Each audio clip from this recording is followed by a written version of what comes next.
Hello, my friends. How are you doing today? Okay, so I wanted to talk about being a powerful creator in your life. So often we minimize our capabilities, we minimize our ability to problem solve, we minimize how we can find solutions to anything. And instead, and I am guilty of this too, I have been there. Instead, we think that we are at the effect of everything, that we don't have choices, that we simply don't know how to get out of whatever we are in. And I want to share with you that that mindset is keeping us small. When we are telling ourselves that we're not capable or we don't know how, we are limiting ourselves. And I've recently had some experiences with this that have really shown me how I have grown over the years and become a powerful creator in my life. And I know that when I speak to my clients, they don't always see what a powerful creator they are. And so I'm going to walk you through an exercise I walk them through so that you can see what a powerful creator you already are and start gaining more confidence with yourself. But I want to share with you a couple stories. So, as a lot of you know, back in January of 2023, I left my 16-year career as a criminal prosecutor and I became a coach for lawyers full time. Now, that was not an overnight thing. I needed to build up my confidence. I needed to build up my skill set as a coach. I needed to build up an audience. I needed to prove to myself that I could make money as a coach. And I needed to manage my time in such a way that I wasn't frantic, that I was able to problem solve in my practice. I needed to hire help. I needed to hire a coach to help me see what I couldn't see and to help me really streamline the action I was taking so that the actions I was taking were the most productive for growing my practice. And when we don't do that, we spread ourselves thin. And when we spread ourselves thin, we get into this place where we feel so overwhelmed we can't think. We're so um, unable to focus and really think clearly that we can't solve for the problems that are in front of us. And then we block ourselves from being able to make change. So in that case, if I had told myself, there's just no way I can figure this out. I don't have time. Like right now isn't a great time. I've got all these things going on that I'm never going to be able to do this. Like I'm going to have to wait to do this because I just can't. I need to save some money to do this. Like I would never have invested in myself. I would never have invested the time and the energy and the money in myself to start the process of moving towards the goal that I had, which was to become a coach full time. I would have never done it. I would have shut myself down. But I didn't do that. Instead, I threw myself into the step-by-step process. So, becoming a powerful creator doesn't mean that we just flip a switch and everything changes in our life. Becoming a powerful creator means we create a vision for our life and then we take things step by step and we do it in a calm, methodical, strategic way. Like that's what I do with my clients when we're designing their practice. We want to see where they are right now and we want to walk them through step by step. How much are you charging for your consults? How much are you charging for XYZ? And do you like that? Like, does that actually measure up to the work that you're doing, the value that you're providing? And most of the time it doesn't. And do they even like the work that they're doing? A lot of times they're doing work that they don't even enjoy, but they're doing it for the money. And so we want to look at that. We want to say, okay, well, where do you really enjoy spending your time? And we start creating a plan, a roadmap, so they could take that step-by-step methodical action so that they can start changing their practice to create the practice that they want. So that big change, we all think like, oh, I need to change my life, right? Well, that big change doesn't come all at once. I mean, sometimes it could, but I find for myself that simply having a vision and then being methodical and having that help really to think methodically, because sometimes we just get too close to the problem and we can't think through it, that really helps. Another example that I'm going to share with you that just happened recently was last week. I spent a week in Sedona. I met some amazing people. I had some amazing experiences, and I've decided to move my home from California to Sedona. And that was a really big decision for me, but it was also a very easy decision at the same time. Like I grieved it in a moment. I felt like that pull because I have always lived in California, and California is really all I've known in terms of a place to live. And so I had that moment and I realized, oh, the only reason this is even difficult for me right now is because I have attachments to California. And there's really like, it's not a problem. I just figure out the solutions, right? Like the friends that I have here, I love them dearly. And it's not as if I'm never going to see them again or speak to them again, right? It's not as if I'm not going to have the connections that I have. In fact, I'll make even more connections because I'll learn, more people in Sedona. But I didn't think, okay, well, I'm going to go home and I'm just going to pack up all my stuff and go. No, I had to think, okay, how can I make this happen? Because I have other things happening in my life too, right? I run a business. My mom has some things that she's going to be taking care of health wise. I need to make sure that's taken care of. I've got a house full of stuff that I want to purge before I go to Sedona. So, I mean, it's going to take time, right? It's probably going to be at least 6 months. So I want to look at how can I methodically plan, make an exit strategy for myself, if you will, just like I did for my legal career. I have to plan it though, because if I don't plan it, then it doesn't happen. And I noticed how quickly my brain wanted to get into inertia, maybe even the second day when I had gotten home, because I had made this decision. I had talked it over with my mom because my mom lives with me. And I said, hey, I don't want to just like push this on you. Like, this is what I would like to do. What are your thoughts? And she was like, I'm all in, let's go, which was amazing. I loved that. And I started just thinking through, okay, well, what needs to happen in order for this move to take place? And one of the things is purging so much from this home. So like you can't see this in this video, but I mean, I have things piled up, things that I'm selling, things I'm getting rid of that they're just going to be gone. Like I'm releasing so much in this move and I'm doing it intentionally. And that is part of becoming a powerful creator, is recognizing like, yeah, maybe I have some fears, maybe I have some doubts, and I could feel that little bit of inertia kick in, right? Like that, oh, you could do that later. You don't have to put that on eBay right now. And realizing like, oh, that's just the comfort voice. That's just the voice that comes up when I'm doing something that is going to put me outside of my comfort zone.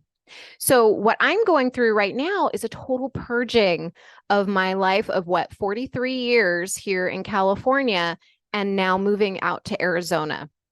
This is a big deal, right? Like this is just me changing everything. And that was the same process I went through with changing careers. And so often I hear clients come to me and they tell me like, I can't. Or, oh, that feels so hard. Like, what are my clients going to think? Right? Like, what are they going to think if I raise my prices? Or what are they going to think if I tell them, no, I don't do that practice area? Or they worry, right? Like they worry that, well, if I say no to this practice area, then I'm not going to make enough money. But the worries and the fears block you from becoming a powerful creator, because instead of looking for solutions, you're just seeing the problem. Like I could look at this move to Sedona and I could say, oh my gosh, look at all the problems. Like, oh my God, I'm going to have to get a U-Haul and I have so much stuff. And like, I'm going to have to like drive out there. It's just going to be really hard. Right. And then what am I going to do? Like in terms of a house, like what am I going to do there? But I didn't do that. Instead, I started by saying, okay, this is not something I've ever done before, and that's okay. What do I know? Right. So I knew that I had met somebody there who knew Sedona real estate. And so that was a fantastic resource. And so that person could really help me understand when I should buy and what I could be expecting during the process and what I could do with my house in the meantime. So those are things. That was just a solution that popped up because I wasn't thinking about the problem. I was looking for a solution.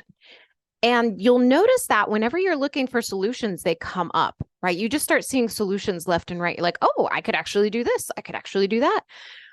And if we're focused on the problem, we can't see the solution.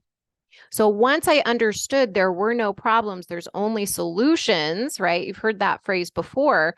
Then I could just look for solutions. And so the solution is, look, I don't want to bring all of this stuff with me to Arizona. There's so much here that I've just kind of out of inertia been taking with me through my life. And now I have this beautiful opportunity to purge it because so much in my house is not going to go in a house in Arizona because there's a much different feel there. And so I can see that, I can feel that with what's in my house currently. And so it's a great opportunity. This is how I'm thinking about it, right? Because I'm choosing how to think about this situation. I'm not letting my brain just go haywire and worry. I'm like, no, this is such a great opportunity. I get to consciously decide piece by piece what I release and what I bring into my house. How beautiful is that? What a great experience to get to have.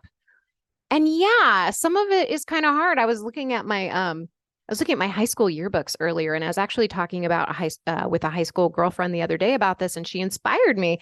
She inspired me to just like release my high school yearbooks. And these things are huge, right? They're so heavy. And I was just like, wow, that is a literal weight that has been lifted from my life, releasing these things. And that's part of being a powerful creator is understanding our attachments to things, understanding our attachments to situations, to jobs, right? To the career that we've had for 16, 20, 25 years, and realizing at any moment we have the opportunity to become the powerful creator in our life by simply releasing the reins and saying, what's possible? What could be possible for me here? What feels right? And am I willing to follow what feels right and release what no longer serves me? And that could be in the context of people in your life. That could be in the context of your law practice. That could be in the context of how you show up every day, around your family and your friends. This is something that I feel so passionately about because I was not always like this. I used to be the person who, I think I've said this in the podcast before, my very first coach that I had years ago, he said, hey, you're telling me that you're having a hard time at your office. Have you ever thought about going to another job? And my brain immediately said, no, I can't do that. Like, well, why not? He asked me, and I said, well, I just couldn't because, I get paid really well here. And I really don't know any other law practice. I mean, I had all the reasons, right? Because I was focusing on the problem. Like, oh, no, I can't do that. I can't do that. Versus, what is it that I really wanted, right? I wasn't able to even see what I wanted and then what the possibilities were because my brain was so focused on, nope, I can't. So that is one thing to start releasing. If you're feeling like you want a change, but you're noticing that your brain is saying, no, I can't make a change. That's just not possible. I make such good money here. Or, my clients, what are they going to think if I raise my rates? Or, I need to have like 8 practice areas in order to survive, right? I want you to start questioning all of those beliefs because I have found time after time that my beliefs, they kept me stuck. And until I was willing to question those beliefs and question whether or not the problems that I was seeing was actually a problem, until I could do that, I couldn't become a powerful creator in my life. I couldn't consciously design my life. I was talking to a client today, actually, and I want to bring this up because every time I talk to a client, or like 90% of the time I talk to a client, I want to ask them what their wins are.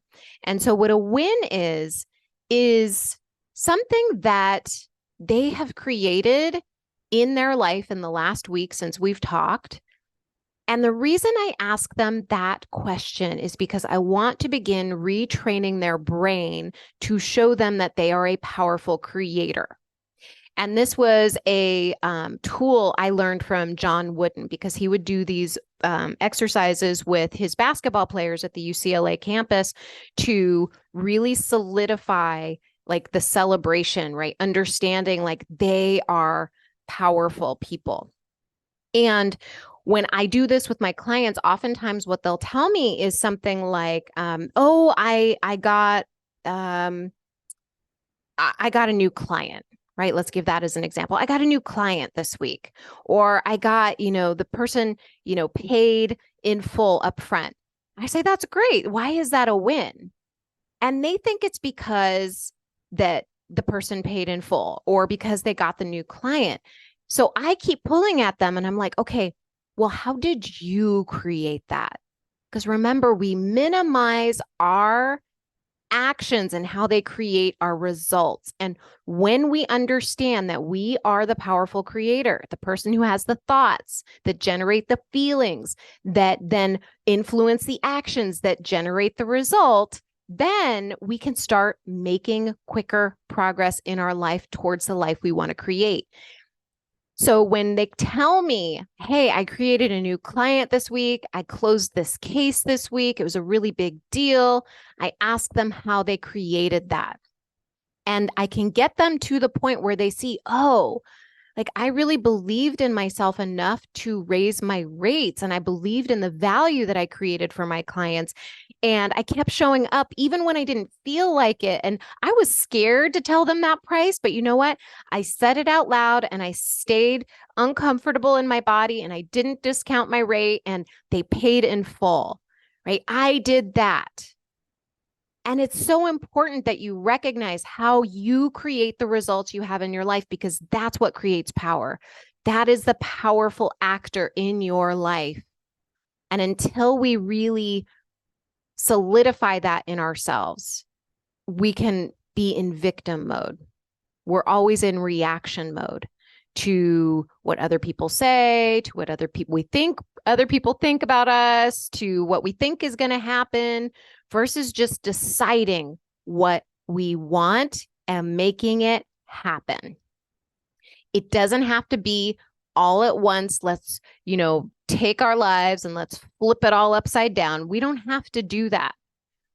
What we can do is understand and be really honest with ourselves. Look, this is what I want. I want to practice where I feel calm and I love the people that I work with and I'm getting paid well. And I feel like I'm being paid the amount of the value that I am worth on the marketplace. And I'm not resentful that I'm working and not getting paid what I think I should be paid. I'm being talked to respectfully. I'm in places and environments that I love being in, that I get to structure my life in a way where I get to work from home some days. I get to take my dog on walks in the middle of the days. Like whatever it is that you want in your life, you can have that. And I don't think I really truly believed that until I left my legal job. I think that really showed me, even though I was really scared, like I was like, what is happening? Especially the first few months, right? You're on your own and you're like, okay, I guess this is happening now. We're making this happen. And I made it happen. And then when I went to Sedona last week and I was like, I actually want to live here, I had that moment of grief and like, oh my gosh, why am I choosing this? Why? Why? But it was like, oh, because this is what I want. This is what I truly want, what my heart wants, versus what my brain is saying would be easy, right? Because the easy thing would be for me to stay in California and just do the things that I've always done and be around the people that I've always been around and, have all the same haunts that I have now. The more difficult thing would be for me to move to Sedona, but I know it's the right thing to do, right? And so then I can move mountains, right? We can move mountains when we simply start to be honest about what we want and not close ourselves off from possibility. And we can start becoming the powerful creator, the person who really just makes a plan and goes step by step. And who knows, like, sometimes things take longer on the timeline, right? Like I might say 6 months and maybe it'll be 8 months or a year, but my plan is 6 months. But if it's not 6 months, it's not the end of the world. I'm just planning it so I can get the momentum. I can keep the momentum going. I can keep it all moving. And that's something else I want to mention about becoming the powerful creator, because we're so locked in to what society has taught us about how we should be. Well, you should just be grateful for, what you have right now, and you shouldn't be, doing more. You shouldn't be like trying to do more. Just be happy where you are. Versus just saying, hey, let's be honest with myself. Am I happy here? And then taking steps to create what you want to create. But inertia will come in, right? Just like it did for me a couple days after I was in Sedona. It was a very certain decision. I was very certain coming into, Sacramento, being like, yep, this is happening. And then the day after, I just saw this little sneak of inertia come in, being like, hey, like, you don't have to do this right now. You could wait. And I just knew that little voice was there to try to keep me comfortable, because that's its job, right? It wants me to be comfortable. It doesn't want me to be outside my comfort zone. And I just said, hey, I see you. We're going to do this. We're going to take some steps today, even so that I can keep this momentum going.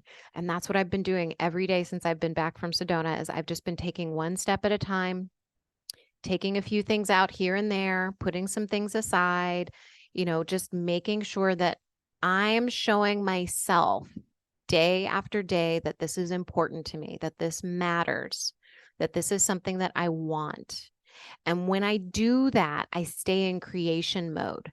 I stay in the energy of change, the energy of momentum. And I want to offer to you that you can do that too in any area of your life. I talk a lot on this podcast about time management. And so often I'll hear the same things. In fact, I heard that, I think I got an email today that somebody said, I'd really like to do this process. I just don't have the time to devote to it. And it was so interesting because they so easily dismissed their dreams. They so easily dismissed what they wanted. And it is so easy when we believe the problems outweigh our abilities to create the life that we want. And if that's happening with you right now, know that that's normal, but that it does not have to be that way. Do not dismiss what you want so lightly. Do not tell yourself that it can wait. Allow yourself to want.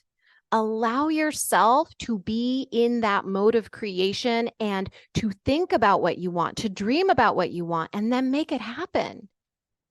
And you don't have to do it alone. If you want to work with me, you can book a strategy session with me. Go to dinacataldo.com/strategy session, because we're going to have thoughts about what's possible for us. What are we capable of? I had a lot of those thoughts, and I've spent many years working on myself and learning how capable I am and relearning how strong and what a powerful creator I am.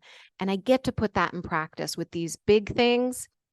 And I get to do them in the small things too, like planning my calendar, right? Like that act of simply planning your week is helping you become a powerful creator for your life. It's a week where you're just thinking about, okay, how do I want my week to go? And I think this is my belief, is that because I practice that week after week after week after week, some weeks I did great, some weeks I didn't do great, but I started to train my brain that I could decide how my week went, and then I could decide how my month went, and then I could decide how my year went. And then I could really see how I created the calm, the business revenue. I created the master classes that I create, the podcasts I create, the content I create on Instagram and LinkedIn. Like, I could create that because I managed my brain and I understood how to become a creator. And then I could do it in bigger things like leaving my law job, moving out of state, all of those good things. And the more I do it, I think the bigger things I'll be able to do. And I want to encourage you that you have this inside of you too. So if you're doubting yourself, if you're thinking it's just not possible, I want you to know it 100% is possible when you start practicing these skills and you start really understanding what a powerful creator you are. All right, my friend, I hope that inspired you to take some powerful action today, no matter what it is, right? Because the world, it's not happening to you. right? I used to think that. I used to think the world was happening to me. It's not happening to you. It's there for you to interact with and mold to your liking. You get to decide how you want to live your life. All right. I will talk to you next week. Have a great one. Bye.